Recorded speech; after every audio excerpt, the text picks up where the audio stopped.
आभात पीताम्बरादरुणबिम्बफलाधरोष्ठात् पूर्णेन्दु सुन्दरमुखादरविन्दनेत्रात् कृष्णात् परं किमपि तत्त्वमहं न जाने। प्रातः काल किन्हीं एक सज्जन ने एक पर्चा दिया था मुझे, वो पर्चा मिल नहीं रहा, शायद मैं मेरे हाथ से कहीं गिर गया। हाँ जी, हिंदी। उसमें शायद ऐसी बात थी कि देशभक्ति का ईश्वर भक्ति में कहाँ तक, ऐसा कुछ था। एक चीज और थी मुझे याद है, सज्जन यदि हो तो दे दे। प्रातः काल चल रही थी श्री राधा के महाभारत समुद्र की तरंगों के संबंध में। तो जो अगाध चीज है, असीम है, अनंत है, वाणी जिसका निर्वचन नहीं कर सकती, बुद्धि जिसका आकलन नहीं कर सकती, उसका वर्णन असंभव है। नारद जी ने सूत्र कहा है प्रेम स्वरूप अनिर्वचनीय, जो प्रेम का स्वरूप है वो अनिर्वचनीय है, वाणी में आता नहीं। वो तो केवल मन की चीज है और मन ही के द्वारा उसकी अनुभूति होती है, और अनुभव करने वाला भी फिर अपने आप को खो देता है। फिर जो रह जाता है वो अचिंत्य वस्तु रहती है। भगवान राम ने, ये उस दिन बात हुई थी, सीता को संदेश कहलवाया, तत्व प्रेम कर मन अवतोरा, जानत एक प्रिया मन मोरा, सो मन रहत सदा तुहि पाहि, जान प्रीत रसित नहीं माही। तेरे और मेरे प्रेम के तत्व को जानता है केवल मेरा मन, वाणी उसका निर्वचन नहीं कर सकती, वाणी कह नहीं सकती। वो जानता है केवल मेरा मन, पर वो मन भी कुछ बतला नहीं सकता। क्यों? कि वो मन रहता है निरंतर तेरे पास। बड़ी सुंदर, बड़े थोड़े शब्दों में प्रेम के स्वरूप की व्याख्या कर दी। बड़े कुशल कलाकार थे गोसाई जी महाराज। थोड़े से में तत्व प्रेम कर मम और तोरा, जानत प्रिया एक मन मोरा, सो मन रहत सदा सदा तुहि पाहि, जानहि प्रीत रसित नहीं माही। इतने में ही प्रेम का स्वरूप बतला दिया गया कि प्रेमी का मन जानता है प्रेम को, पर वो प्रेम निरंतर, वो मन रहता है निरंतर प्रेमास्पद के समीप, प्रेमास्पद के पास उनका होकर। तो यहाँ भगवान जो हैं ये तो बने हैं प्रेमी, और भगवती सीता यहाँ पर प्रेमास्पदा हैं। ये उल्टा क्रम प्रेम राज्य में हो जाता है। तो ये मन की चीज है, अंतर की चीज है, वाणी की चीज नहीं, और बाहर दिखलाने की चीज नहीं। प्रकाशिते क्वात्र पात्रे, ऐसा नारद जी ने कहा। कहीं कहीं किसी पात्र में इसका प्रकाश हो जाता है। अब तो प्रगट भई दिए जानी, वाह मोहन सो प्रीत निरंतर क्यों निवहेगी छानी। ये किसी अवस्था में इस प्रकार के जब प्रीत रस छलक उठता है ऊपर समुद्र में, जब बाढ़ आ जाती है तब कहीं उसका पता लगता है, नहीं तो ये केवल बाहर उछलने वाली चीज नहीं, बड़ी गहरी, बड़ी गहरी, इतनी गहरी कि वहां तक पहुंचना बड़ा मुश्किल। डूबे प्रथम अचल कल में, तब मिलता कहीं प्रेम रत्न निर्मल, कहीं मृत्यु फल फलता उसमें, कहीं कलंक लाभ केवल।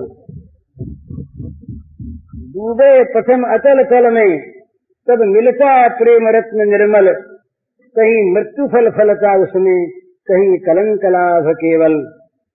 प्रेम, भगवत प्रेम, गोपी प्रेम, ये बाजार की चीज नहीं, दुकानदारी का माल नहीं, दाम देकर बदले में मिल जाने वाली चीज नहीं, बड़ी गूढ़, बड़ी गहरी, बड़ी ऊंची।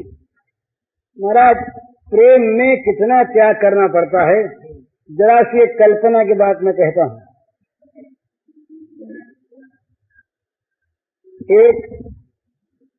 एक ने किसी एक से प्रेम किया, लौकिक उदाहरण लीजिए आप।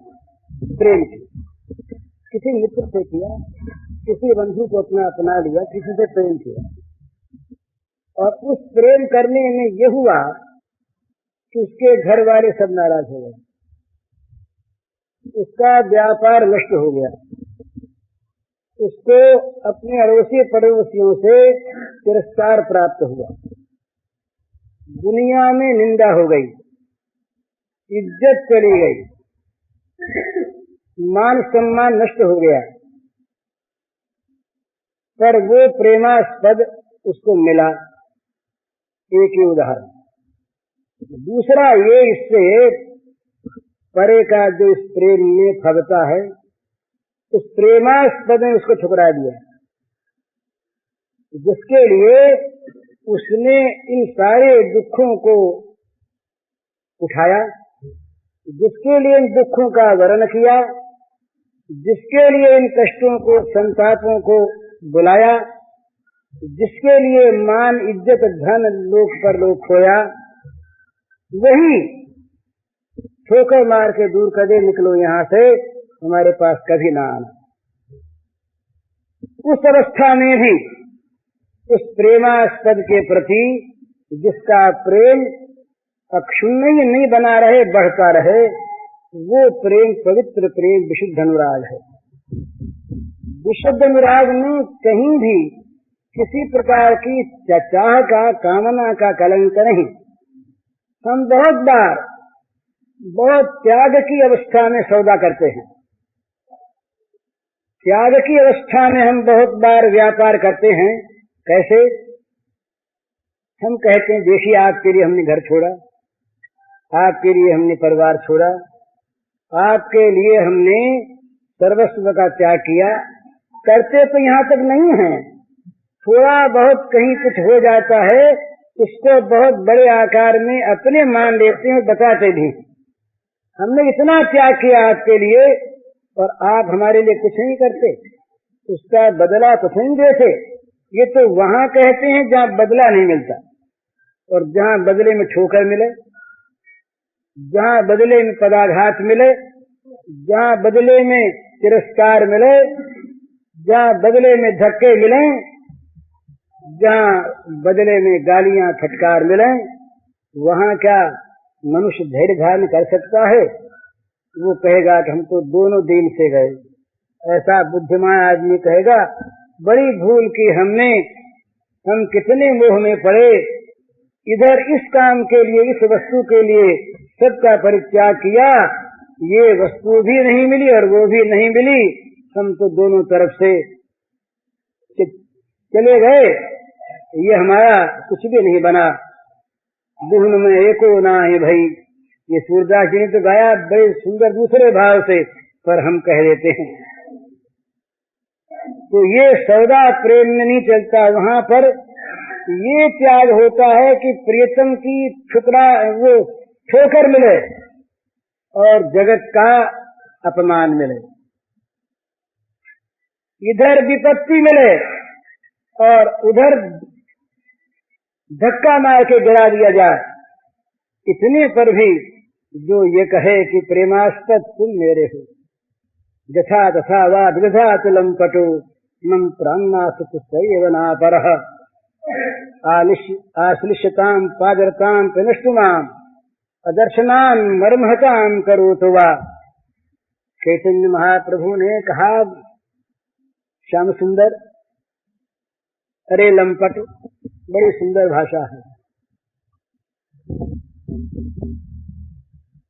तुम चाहे मुझे गले लगा लो और तुम चाहे ठोकर मार के गिरा दो, तुम्हारे मन में आवे सो करो, पर मेरे प्राणनाथ तो तुम ही एक हो, दूसरा और कोई नहीं। ये गोपी भाव की जहाँ हम बात करते हैं वहाँ ये तैयारी होनी चाहिए। ये इतना तक भय आ जाए। और दूसरा आता है प्रलोभन। बड़े बड़े देवता ऋषि ये सब आकर के भगवत प्रेमी जन का अभिवादन करते हैं। ये मुक्तियां आकर के उसके चरणों का चुंबन करना चाहती हैं। बोधसार में आया कि मुक्ति आती है, वो कहती हमें वर्ण कर लो। पेखत परस धरो सोमय सुमिरत राम, सुधा रस पेखत परस धरो। मैं जो जूठी पत्तन चाट रहा था, तुलसीदास कहते हैं, चाटत रहो स्वान पातर जो कबहू न चेत भरो। सो मैं सुमिरत राम, सुधा रस पेखत परस धरो। परोसा रखा है मेरे सामने अमृत रस, पर मैं उसे पीना नहीं चाहता, स्वीकार नहीं करता। दीयमानम न गृह्णन्ति विना मत सेवनम जनाः। देने पर भी मुक्तियों को वे भगवत जन स्वीकार नहीं करते भगवत सेवा को छोड़कर। तो सेवा क्या, उनके मन को जो अच्छा लगे वो सेवा। अगर हमें ठोकर मारने में, ठोकर मारकर गिरा देने में उनको मजा आता है, तो प्रेमी कहता प्राणनाथ और 2 ठोकर लगे। तुम्हें आनंद आता है ना, तुमको यदि प्रसन्नता होती है हमें हमारी ठोकर में, तो लगाए चले जाओ, हंसते चले जाओ। ये ठोकरें हमारे लिए दिव्य दिव्य परम दिव्य लाभ की वस्तु हो जाए तुम्हारी ठोकर, और तुम्हारी ठोकर तुम्हारी प्रसन्नता का हेतु। और क्या चाहिए, और क्या इष्ट है? यही तो इष्ट है कि प्रेमास्पद प्रभु जो हमारा है, प्राणनाथ प्राणाराम, वो सुखी होता रहे। इससे बढ़कर और कोई सुख नहीं, कोई लाभ नहीं, कोई प्राप्त करने योग्य वस्तु नहीं, कोई इच्छा नहीं, कोई ममता नहीं, कोई कहीं वासना नहीं। हम लोग जो बहुत बार दुखी होते हैं ना प्रेम के मार्ग में जाते हुए भी, तो पहली बात तो ये है कि प्रेम को हमने समझा नहीं। दूसरी बात, शायद प्रेम के मार्ग पर हम चढ़े नहीं। बहुत दफे काम और प्रेम में बहुत कम अंतर दिखता है। जैसे उच्छृंखलता और स्वाधीनता में बहुत कम अंतर दिखता है, बड़ा भेद। इसी प्रकार काम में और प्रेम में कई बार बहुत साम्य दिखाई देता है, और मनुष्य भूल जाता है कहीं काम है या प्रेम है, तो इसलिए भूल हो जाती है। परंतु जो प्रेम का विशुद्ध मार्ग है, जहाँ विशुद्ध अनुराग है, राग का ही जो विशुद्ध रूप है वही भाव होता है। तो राग जब बढ़ करके अनुरागत्व को प्राप्त होता है, तब उसमें भाव का उदय होता है। तो ये जो तीव्र राग होता है, ये राग सारी आसक्तियों को, सारी ममता को सदा के लिए खा जाता है। तो वहां पर अपने अभिमान में अपनी ममता नहीं रहती, अपने वर्ण में अपनी ममता नहीं रहती, अपनी जाति में अपनी ममता नहीं रहती, अपने लोक परलोक में अपनी ममता नहीं रहती, अपनी यश कीर्ति में अपनी ममता नहीं रहती। इसी का नाम है सर्व त्याग। तो ऐसी अवस्था में कभी उसमें क्षोभ नहीं होता। वो हर अवस्था में अपने प्रियतम का हंसता हुआ मुंह देखना चाहता है। प्यारे के मुख पर मुस्कान, यहाँ चाहे नरक की पीड़ा हो, यहाँ की हमारी नरक की पीड़ा यदि हमारे प्यारे के मुंह पर मुस्कान लाने वाली हो, तो इससे बढ़कर कोई भी वस्तु वांछनीय नहीं हो सकती प्रेमी के लिए। हम जो बात बात पर उबल उठते हैं और मन में कहते हैं कि देखो हमने चाहे प्रेम नहीं किया होगा पर भगवान तो करते हैं, तो उन्होंने प्रेम क्यों नहीं किया? वे प्रेम करते ही हैं, उनका प्रेम कभी किसी काल में कम नहीं होता। वो तो स्वाभाविक सहज सुहृद हैं प्राणी मात्र के, ये उनकी घोषणा है। सुहृदम सर्वभूतानाम, किसी प्राणी के प्रति भी उनके सौहार्द का किसी प्रकार से अभाव नहीं, परंतु जो उनका हो जाता है वे उसके हो जाते हैं। खास तौर पर मयिते तेषु चाप्यहम्, ये भगवान के गीता में शब्द हैं। वो कहते हैं समूहम सर्वभूतेषु न मे द्वेष्योऽस्ति न प्रियः ये भजन्ति तुमां भक्त्या मयिते तेषु चाप्यहम्।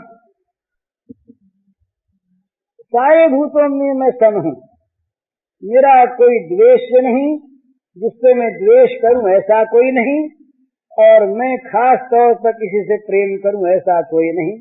न मे द्वेषोस्ति न प्रियः, परंतु ये भजन्ति तुमां भक्त्या, जो भक्ति से प्रेम से मुझे भजते हैं, मयिते वे मुझ में हैं, और तेषु चाप्यहम् और उनमें मैं हूँ। तो भगवान का उनके हृदय में प्रविष्ट हो जाना, उनका भगवान के हृदय में आ जाना, ये हृदयों की एकमेकता प्रेमी और प्रेमास्पद की हो जाती। तो वहाँ अगर प्रेमास्पद की कोई बात घटी तो प्रेमी में अपने आप वो चीज आगे घट गई, तो वो चीज आ गई उसमें। तो ऐसी अवस्था में क्षोभ का कारण नहीं। जहाँ भी हमारे मन में क्षोभ है, जहाँ भी हमारे मन में किसी प्रकार का अशांत भाव है, वहाँ कोई न कोई हमें चाह है। स शांति मापनोति न कामकामी, जो कामकामी है, जिसको किसी प्रकार की भोग की स्पृहा वो बची हुई है, वो शांति नहीं पा सकता। विहाय कामान यः सर्वान् पुमांश्च निःस्पृह्य निर्ममो निरहंकार तो शांति मधिगच्छति। शांति प्राप्त उसको होती है जिसके किसी प्रकार की कामना नहीं रहती, जिसमें कोई स्पृहा नहीं रहती, अपेक्षा नहीं रहती, जिसकी शरीर के पदार्थों में ममता नहीं रहती, और जिसकी इस नाम रूप में अहंता नहीं रहती, वो भगवान का भगवज्जन, वो भगवान के स्वरूप का परिचय प्राप्त महापुरुष, अथवा वो प्रेमी जिसकी ममता सारी की सारी भगवत चरणारविंद में जाकर केंद्रित हो गई, जिसकी अहंता सारी की सारी भगवान के दासत्व में जाकर केंद्रित हो गई, जिसकी कामना केवल भगवत सुख रह गया, जिसकी स्पृहा केवल भगवान की श्रीमुख की हंसी रह गई, ऐसा जो प्रेमी जन, उस प्रेमी जन के मन में कभी क्षोभ नहीं होता, कभी अशांति नहीं होती। वो कभी इस बात को सोचता नहीं, सोचने की बात आती नहीं कि प्रेमास्पद ने मेरे साथ क्या किया और क्या करना चाहिए। यद्यपि प्रेमास्पद सब कुछ करता है। ये प्रेम राज्य की एक बड़ी विलक्षण स्थिति है, रीत नहीं कहती इसको, स्थिति है। क्योंकि ये प्रेम राज्य जो है, इसको अगर हम कल्पना के अंदर ले जाएं तब तो सारी चीज कल्पना की है ही ये, और उस दृष्टि से लीला और लीला में भेद है। लीला करने वाला और लीला एक ही वस्तु, ये चीज है। पर यहाँ पर क्या है कि इस प्रेम के राज्य में प्रेमी, प्रेमास्पद और प्रेम, इन तीनों को कायम रख करके लीला चलती है। इस लीला में यद्यपि प्रेमी के हृदय का सारा भाग प्रेमास्पद के हृदय में उदित होता है, और प्रेमास्पद स्वयं उस प्रेमी की इच्छा अनुसार उसी प्रकार का मन निर्माण करके उस प्रेमी की प्रेम कामना को पूर्ण करने के लिए स्वयं सकाम बन जाता है। ये विलक्षण बात। परंतु वो प्रेमी ये नहीं चाहता, उसके मन में संकल्प नहीं होता कि मुझे कुछ उनसे मिले, वो यही चाहता है कि मुझसे उनको सुख मिले, बस। यही प्रेम और काम का अंतर है। बड़ा ये ठीक ध्यान में रख लेना चाहिए। प्रत्येक व्यवहार में, चाहे वो घर का व्यवहार हो, चाहे अड़ोस पड़ोस का हो, चाहे समाज का हो, चाहे देश का हो, चाहे विश्व का हो, जहाँ पर दूसरे से हम चाहते हैं उसका नाम काम है, और जहाँ दूसरों को हम अपना देकर सुखी करना चाहते हैं उसका नाम प्रेम है। यही काम और प्रेम का अंतर है। प्रेम देना जानता है और काम लेना जानता है। काम सौदा करता है, प्रेम त्याग करता है। प्रेम की भित्ति है त्याग और काम की भित्ति है कॉन्ट्रैक्ट, सौदागिरी। ये हम तुमको देते हैं, ये तुमको बदले में देना पड़ेगा। ये काम और प्रेम का महद अंतर है। तो इसलिए उस प्रेमी के मन में तो कभी ये चीज कल्पना में नहीं आती कि प्रेमास्पद मुझको कुछ दे, क्योंकि उसके प्रेम की भित्ति ही त्याग है। वो तो प्रेम करता है, इसीलिए उसमें प्रेम की भावना आती है किसी स्वरूप को लेकर कि मेरा प्रेमास्पद मेरे द्वारा सुखी हो। लेकिन उस प्रेमास्पद में प्रेमी का हृदय उदित हो जाता है, और कभी कभी उस प्रेमास्पद के मानसिक उस देश का दर्शन हो जाता है उस प्रेमी को। क्या ये समझने की चीज है? प्रेमी नहीं चाहता कि मुझे प्रेमास्पद के द्वारा किसी प्रकार का कोई भोग मिले, कोई सुख मिले, कोई आराम मिले। लेकिन वो प्रेमास्पद जो है वो उसके इस भाव से इतना कृतज्ञ होता है कि उसको सुख देने की पूर्व की उसकी भावना के अनुसार उसके अंदर भावना उदय हो जाती है, और वो उसी प्रकार का अपना मन, उसी प्रकार की सारी साज सज्जा का निर्माण करके दीक्षरंतु मनश्चक्रे रंतु मनश्चक्रे योग माया उपाश्रता है, योग माया को प्रकट करके और वो मन का निर्माण करके रमण की इच्छा करता है। क्यों? वहाँ स्वरूपानंद का वितरण है। बड़ा सुंदर इस पर टीका की रास पंचाध्यायी पर ये गौड़ी संप्रदाय के महानुभावों ने वो कहते हैं कि ये जो रास है इसमें क्या है, ये रमण क्या है, ये श्री श्याम सुंदर के स्वरूपानंद का वितरण है, यही इनका रमण है। तो ये उनके अनुकूल उसी प्रकार की चीज अपने में उत्पन्न करके दिव्य चिदानंदमयी, और वे लोगों के देखने में ऐसा आता है कि इन्होंने ये क्या किया। परीक्षित के मन में संदेह का उदय हो जाता है, एक प्रश्न पैदा हो जाता है, पर उनमें ये बात नहीं होती। एक भाव है,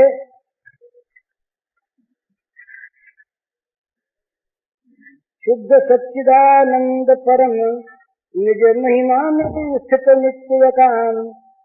शुद्ध सच्चिदानंद परम निज महिमा में स्थित नित्य काम। मेरे सुख हित वे करते स्वीकार समुद्र अपने मन काम। किसी समय उस प्रेमास्पद की बाह्य चेष्टाओं को, उनके मनोरथों को देख लिया सुजाता जी ने, देख लिया। वो उनके हृदय में वो चित्र उदित हो गया। तो देख करके वे कहती हैं अपने मन में कि शुद्ध सच्चिदानंद परम निज महिमा में स्थित नित्य काम।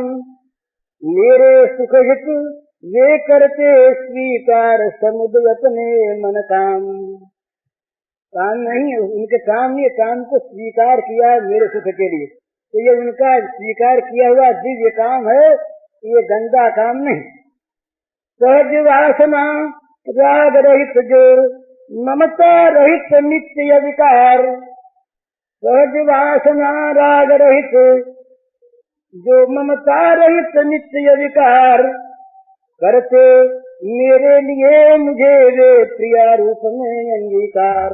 मेरे लिए सहज वासना राग रहित जो ममता रहित नित्य अविकार, करते मेरे लिए मुझे वे प्रिया रूप में अंगीकार। एक एक गुण पर जिनके मोहित सब सुर ऋषि मुनि संसार, इत्थं भूत गुणो हरे ही आत्मा रामासुर ग्रंथारे कुरु कर्मे।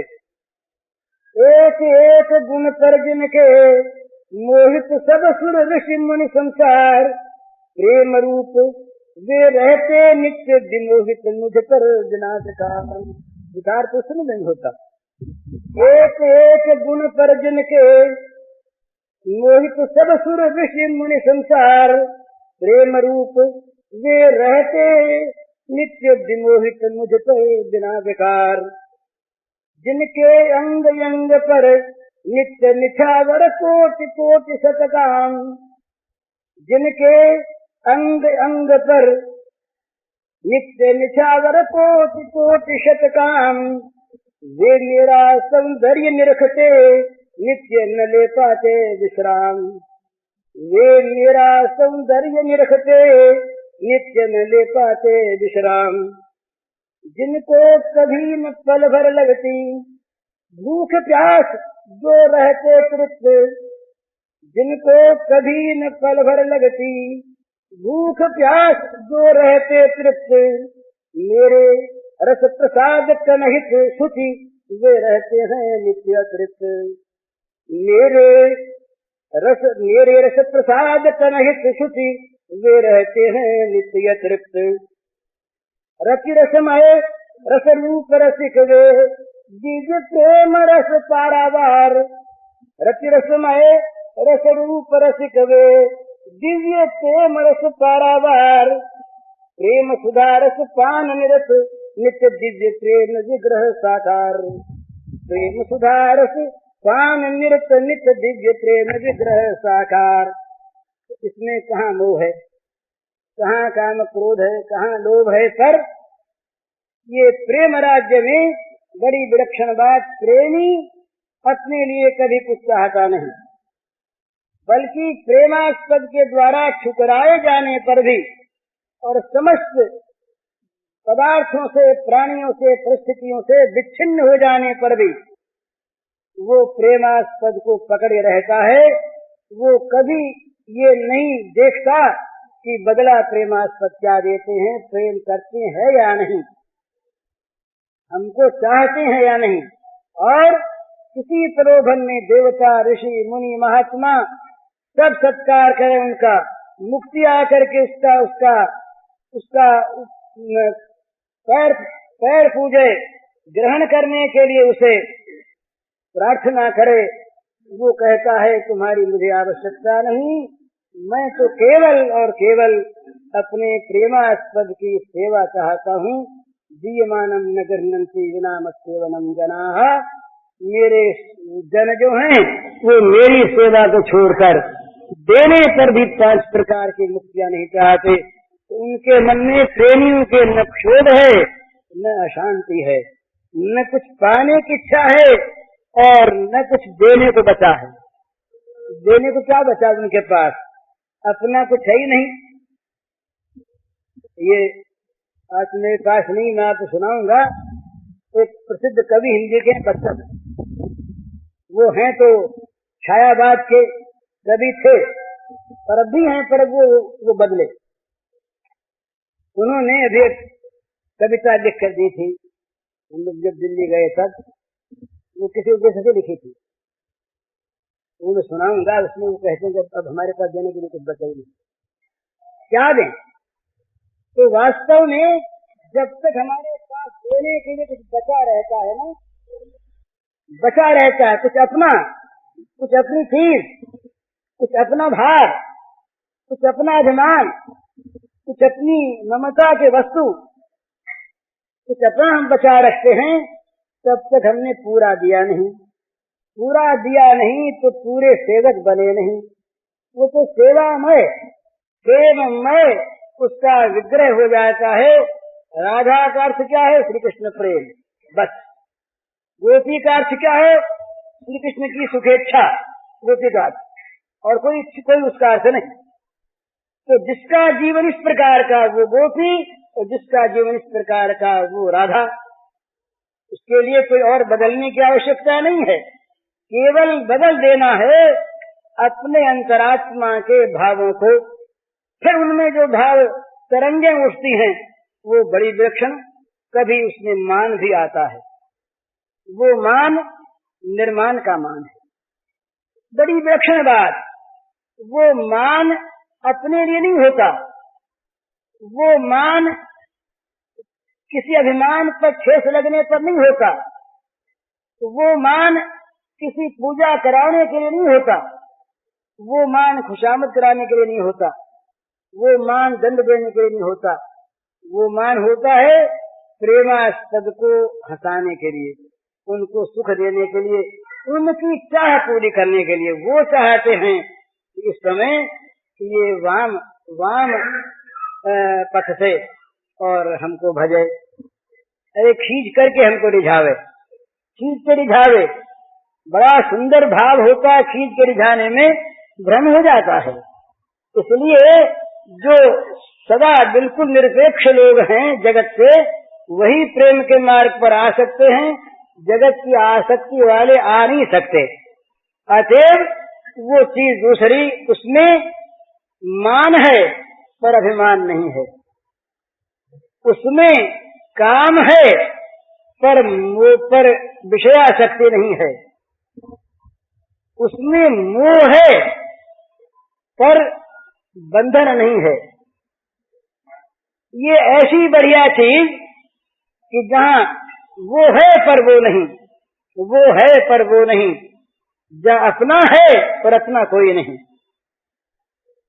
जहाँ पराया है पर कोई पराया हुआ ही नहीं, वो पर ही मैं हूँ। इस प्रकार विलक्षण भाव इस प्रेम समुद्र की तरंगों के रूप में निरंतर उछलते रहते हैं। ये तरंग एक नहीं, कभी राधा मानिनी है, कभी राधा आराध्या है, कभी राधा आराधिका है। राधा के दो रूप हैं। यूं ये समझने पर तो बड़ी सुंदर बात, नहीं तो बड़ी गंदी सी बात मालूम होगी। राधा कहीं आराधिका है और कहीं राधा आराध्या है। आराध्या राधा का स्वरूप समझना बड़ा मुश्किल, आराधिका राधा का रूप तो ठीक समझ में आता है। वो भगवान की पूजा करती है, भगवान की आराधना करती है, बड़ा सुंदर रूप उसका, पर वो कहीं भगवान के द्वारा पूजित होती हैं, भगवान उसकी आराधना करते हैं, भगवान उसकी पूजा करते हैं, भगवान उसका चरण वंदन करते हैं, भगवान उसके चरणों पर पुष्प चढ़ाते हैं। देह में पद पल्लव मुदारम कहकर भगवान उसके चरणों को चाहते हैं। ये बड़ी विकट बात, बड़ी भोंडी बात लगती है सदाचारियों के अंदर कि भाई ये कैसी बात, ये तो समझ में आने की बात नहीं, तो सचमुच समझ में आने की बात नहीं। या दुस्त्यजम स्वजन मार्य पथम चहित्वा बेजुर मुकुंद पदवी क्षुति धीर्ज्ञान। बड़ी सुंदर चीज। एक कथा आती है, सुनी हुई बहुत दफे आप लोगों ने होगी, मैंने कही थी, थोड़े से मैं कहता हूँ। एक बार ये द्वारिका की बात है। द्वारिका में जब श्री कृष्ण राधिका की और गोपियों की बात चलती तो उनके रोमांच हुआ था, आंसू बहने लगते, वाणी गदगद हो जाती, कुछ बोल सकते नहीं। तो इन पटरानियों ने, राजमहेशियों ने आश्चर्य प्रकट किया, मन में बड़ा संदेह करने लगी, हो क्या गया, हमने ऐसी क्या त्रुटि और उनमें ऐसा क्या गुण। जब कभी बात चलती गोपी का नाम आता कि आंखों में आंसू आ जाते श्री कृष्ण के। राजा राजेश्वर सब प्रकार के सुखों से संपन्न, घिरे हुए तमाम आराम से, उनको किस आराम की कमी जो वहां था और यहाँ नहीं। तो एक दिन ये भगवान सर्वभवन समर्थ है, भला सब कुछ बन सकते हैं, मृत्यु भी वही बन के आते हैं ना। तो भगवान को रोग नहीं होता, भगवान की मौत नहीं होती, प्रमोद भी भगवान बनते, रोग भी भगवान बनते, तो उसमें रोग बन गए। दुखने लगा पेट भगवान का, दुखने लगा बड़े जोर से पेट, अरे बोले पेट दुखता तो दवा लाओ।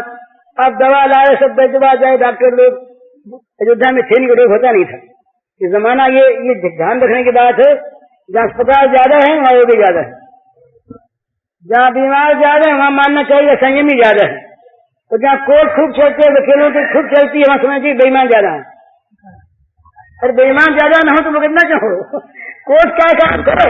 कोर्ट के पास काम रहे ही नहीं, अपना अपना हक सब खाने लगे तो कोर्ट के पास काम न रहे, कोर्ट खाली हो जाए, यमपुरी खाली हो जाए अगर पाप करने वाले न रहे। सीधी सी बात है। तो पेट में दर्द हो गया भगवान के, होता नहीं था पर हो गया, रोग बन गए। अब वहां के वैद्य भी आए, वैद्यों ने कहा भाई दवा दें, दवा हुआ दी पर अच्छे हुए नहीं। बोले कुछ दवा आप जानते महाराज पेट में कभी दुखता आपका? बोले हाँ दवा तो है पर उसका अनुपान नहीं मिलता। बोले क्या अनुपान बताओ?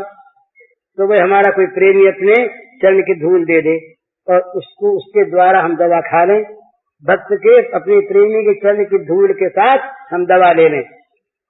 सीधी सी बात, प्रेमी भगवान के बहुत है, द्वारिका में कोई कम थोड़ी।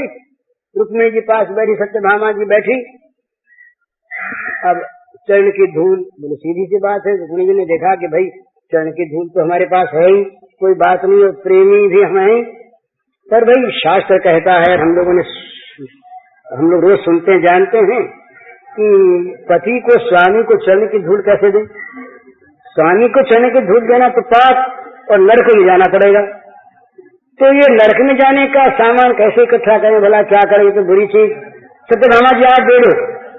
बोले क्यों आप दे दीजिए ना। तो रुक्मिणी जी ने कहा कि दे तो देती पर ये बहन डर लगता है ना, कहीं पाप लगा नरक हो गया तो बोले फिर वो पाप हमको नहीं लगेगा क्या? सारी रानियां नच गई, तमाम 16,000 रानियां, एक दो नहीं सब नच गई। अब वो नच गई तो दूसरा कौन द्वारकावासी दे, विश्ववासी कौन दे?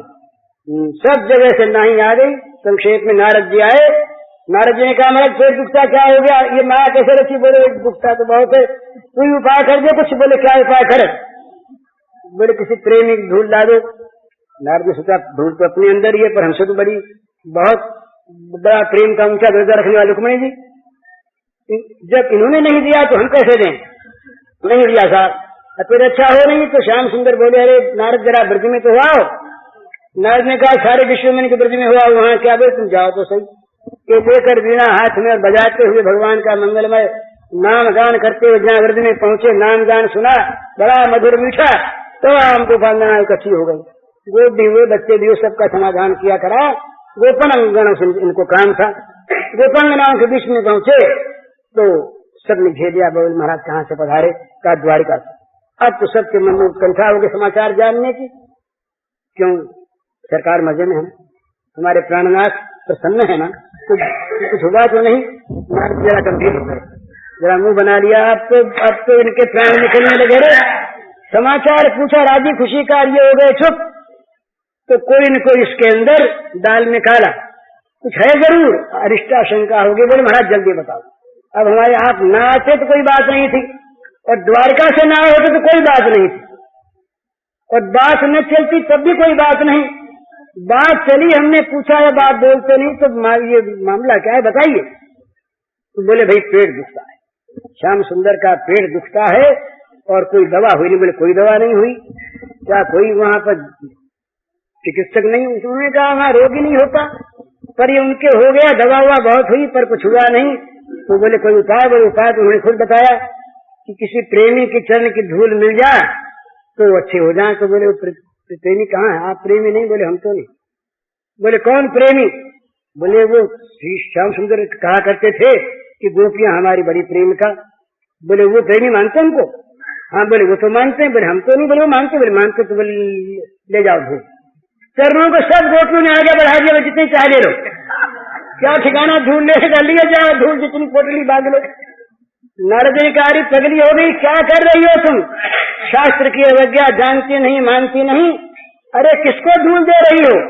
भगवान तुमको क्या धूल देनी है? अपने पैरों की लेने की देनी? नरक में बास होगा। उन्होंने कहा महाराज हम भगवान भगवान तो जानते नहीं, हमारे प्राणनाथ हैं, और यदि उनका पेट अच्छा होता हो और हमें अनंत काल तक नरकों में रहना पड़े, उससे बढ़कर क्या लाभ होगा महाराज हमारे लिए?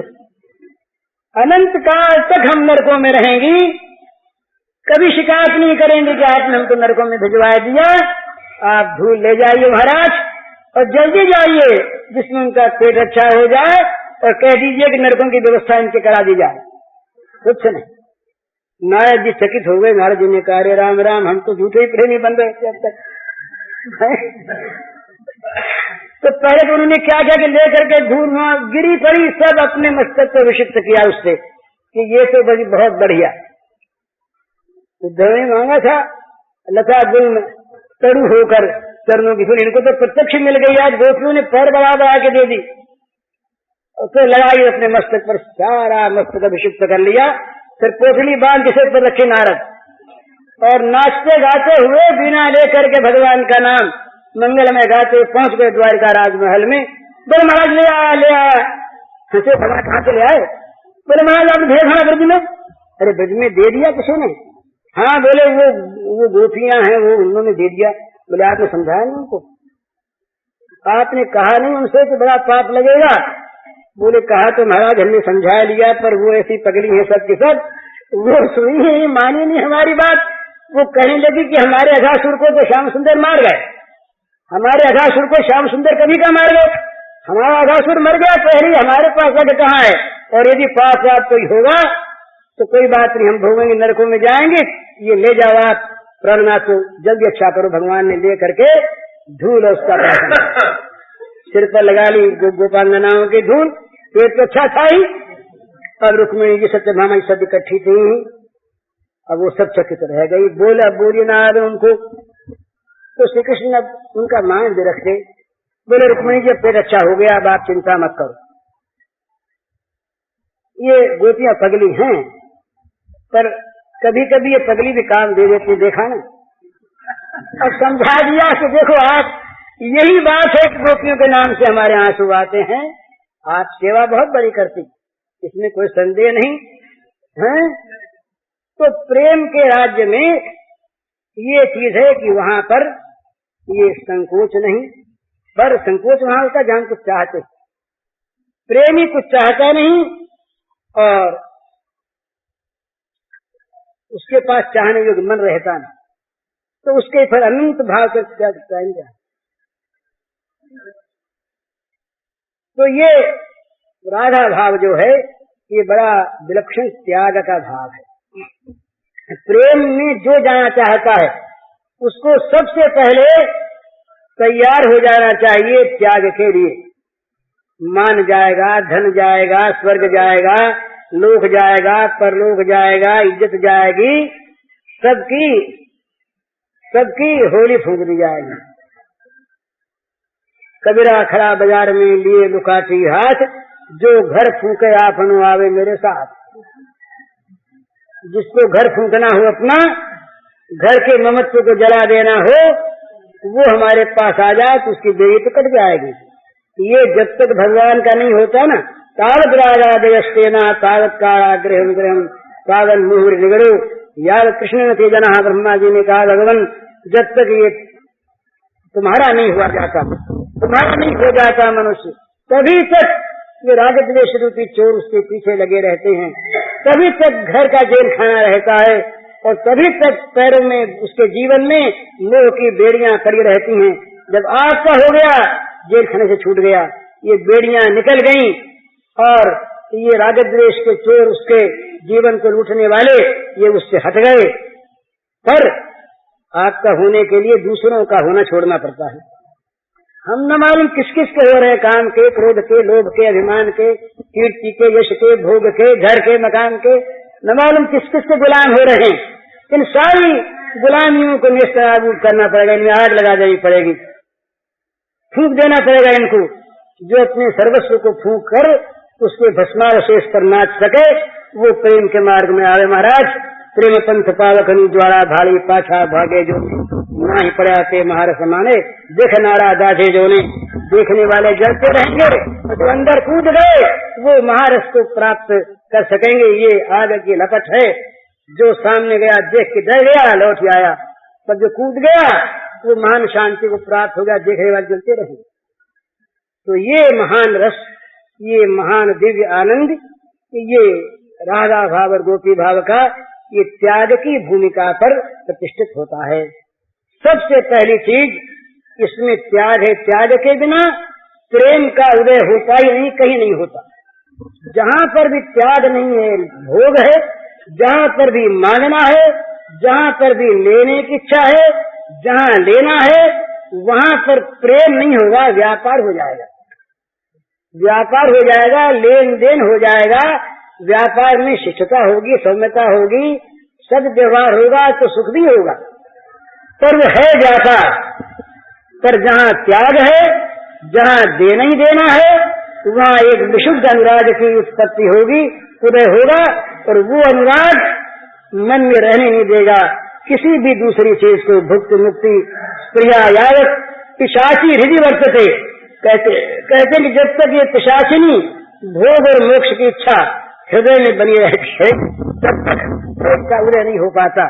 प्रेमोद है जिसको चाहिए वो भुक्ति मुक्ति की इच्छा को भी जलांजलि दे दे, भुक्ति मुक्ति अपने आप पीछे पीछे आवेगी। भोग आवेंगे पर वो भोग को पद्दलित करके, ठोकर मार करके भगवान के चरणों में फेंक देगा।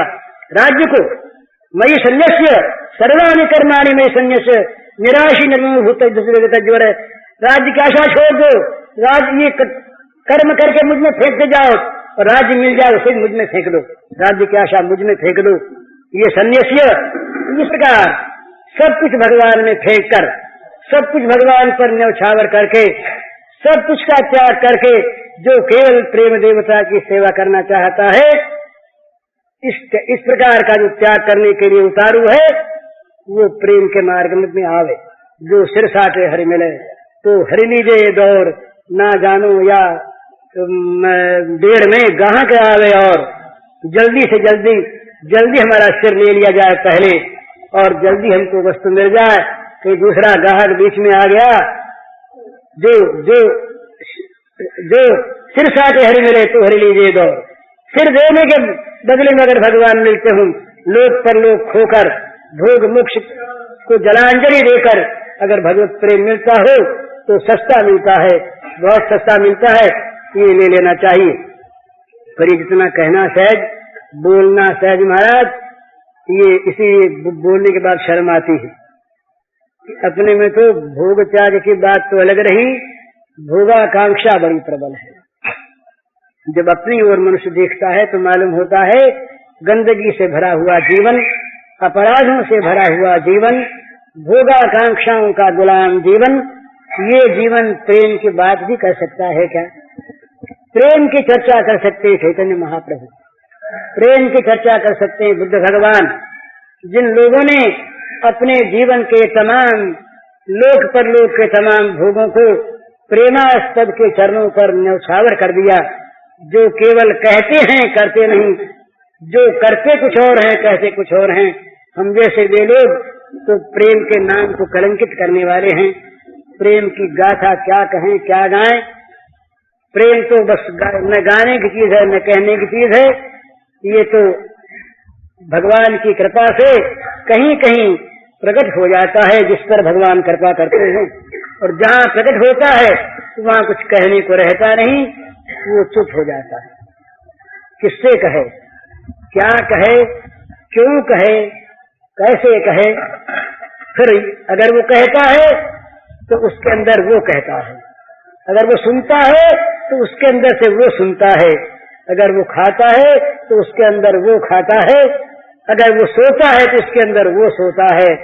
इस प्रकार चाहे क्रिया बनती रहे, इस प्रकार चाहे लीला चलती रहे, इस प्रकार चाहे दो बने रहें, पर वहाँ पर रह जाता है केवल प्रेमास्पद, वही प्रेम, वही प्रेमी, वही आस्वाद्य, वही आस्वादक और वही आस्वादन, तीनों वही बन जाता है।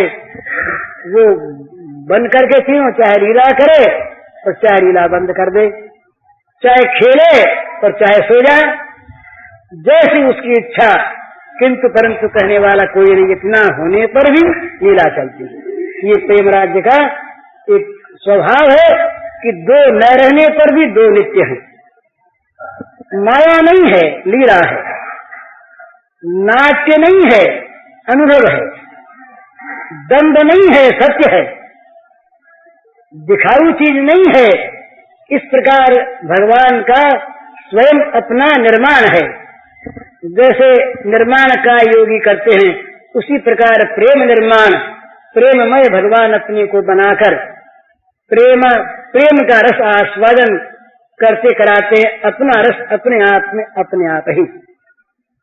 तो ये भाव जहाँ पर है, वहीं पर राधा भाव, सवेरे राधा भाव के बाद तो चली थी। इसी से अभी ये राधा भाव अगाध है। इसका निर्वचन तो कोई कर नहीं सकता। अपनी जीव को, अपने जीवन को पवित्र करने के लिए राधा की गोपियों की स्मृति जीवन में कभी आ जाती है, तो ये उनकी कृपा का फल है, उनके अनुग्रह का निदर्शन है। ये न विद्या है, न बुद्धि है, न प्रेम है, न प्रीति है, न भगवान में ममता है। आप लोगों के समय को नष्ट करना है। अपनी बात तो यही है। अब उस प्रश्न की बात रही, तो वो अगर क्षमा करें तो प्रश्न की बात फिर कल करें, क्योंकि उसमें एक तो वो चलता इसी के साथ है, उसमें भी त्याग का ही संबंध है, परंतु जरा सा विषयांतर हो जाता है, उस बाह्य में आना पड़ता है। उसमें प्रश्न है सच्ची देशभक्ति की भावना एक ईश्वरानुरागी व्यक्ति के मार्ग को कहाँ तक प्रभावित कर सकती है, और विदेशी आक्रमण के समय प्रगाढ़ ईश्वरानुराग का क्या तकाजा है, इन दोनों का उत्तर है। और बड़ा सुंदर प्रश्न है।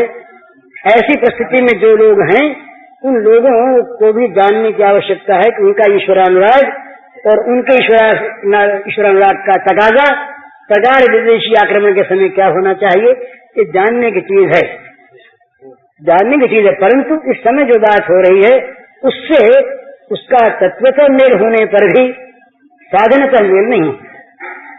इसलिए ये उसी भाव का है। भगवान ये जो प्रेम में दो भावों का प्राधान्य है, उसके फिर अनेकों स्तर हैं। विप्रलंब कितने प्रकार का, संयोग कितने प्रकार का, वो अलग अलग उनके भेद हैं, सब संयोक्तिक हैं। ये बनांतर विरह है, निकुंजांतर विरह है, देशांतर विरह है, भूत विरह है, भविष्य का विरह है। इसी प्रकार संयोग मिलन के भी कई भाव हैं, उनकी सबकी संख्या बताइए 64। उसका फिर और विस्तार है, वो अलग चीज, वो एक अलग फिलॉसफी है, अलग शास्त्र है।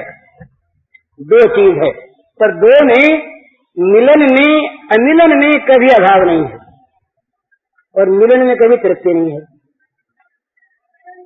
तो नहीं मिलन में तृप्त कभी, अमिलन में है न अभाव कभी। वे करस नित्य प्रेम सरिता में भावा भाव सभी। नहीं में तृप्त कभी, अमिलन में है न अभाव कभी।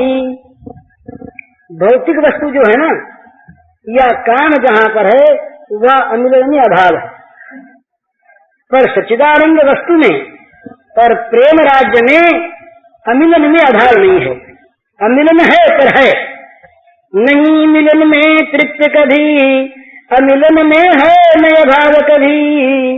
हुए तरस नित्य प्रेम सरिता में भावा भाव सभी। हर वियोग में हर क्षण में होता यह तुलनीय अनुभव। हर वियोग में हर क्षण में होता यह तुलनीय अनुभव।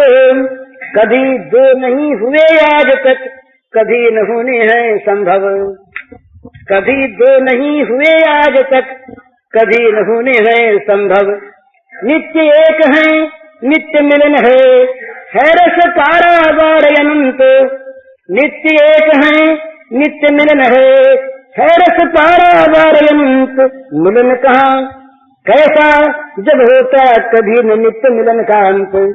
मिलन कहाँ कैसा जब होता, कभी न नित्य मिलन का अंत। ये तो अमिलन की स्थिति। और जब मिलन होता है संयोग, तो मिलनानंद विलक्षण पैदा कर देता फिर मिलनोन्माद। मिलनानंद विलक्षण पैदा कर देता फिर मिलनोन्माद।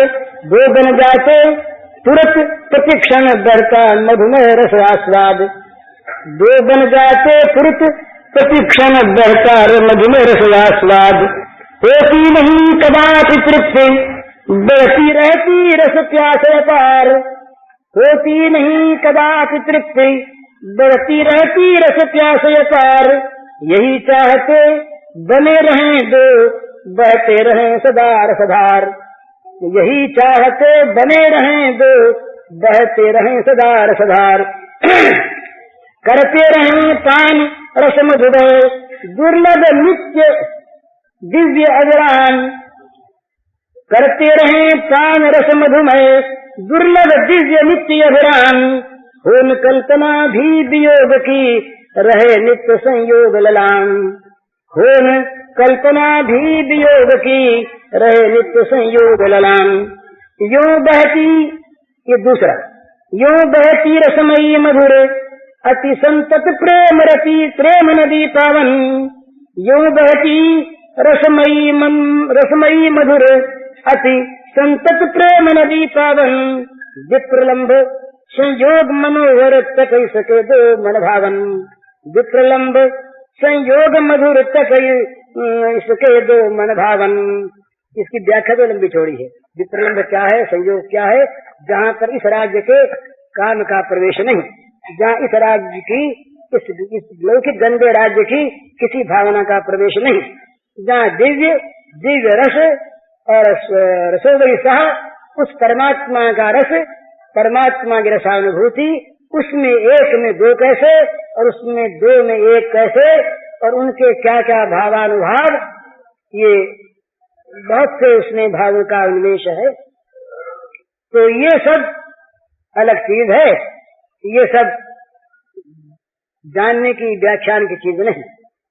ये सब तो इसका एक शास्त्र है, और ये शास्त्र केवल पढ़ने से नहीं होता।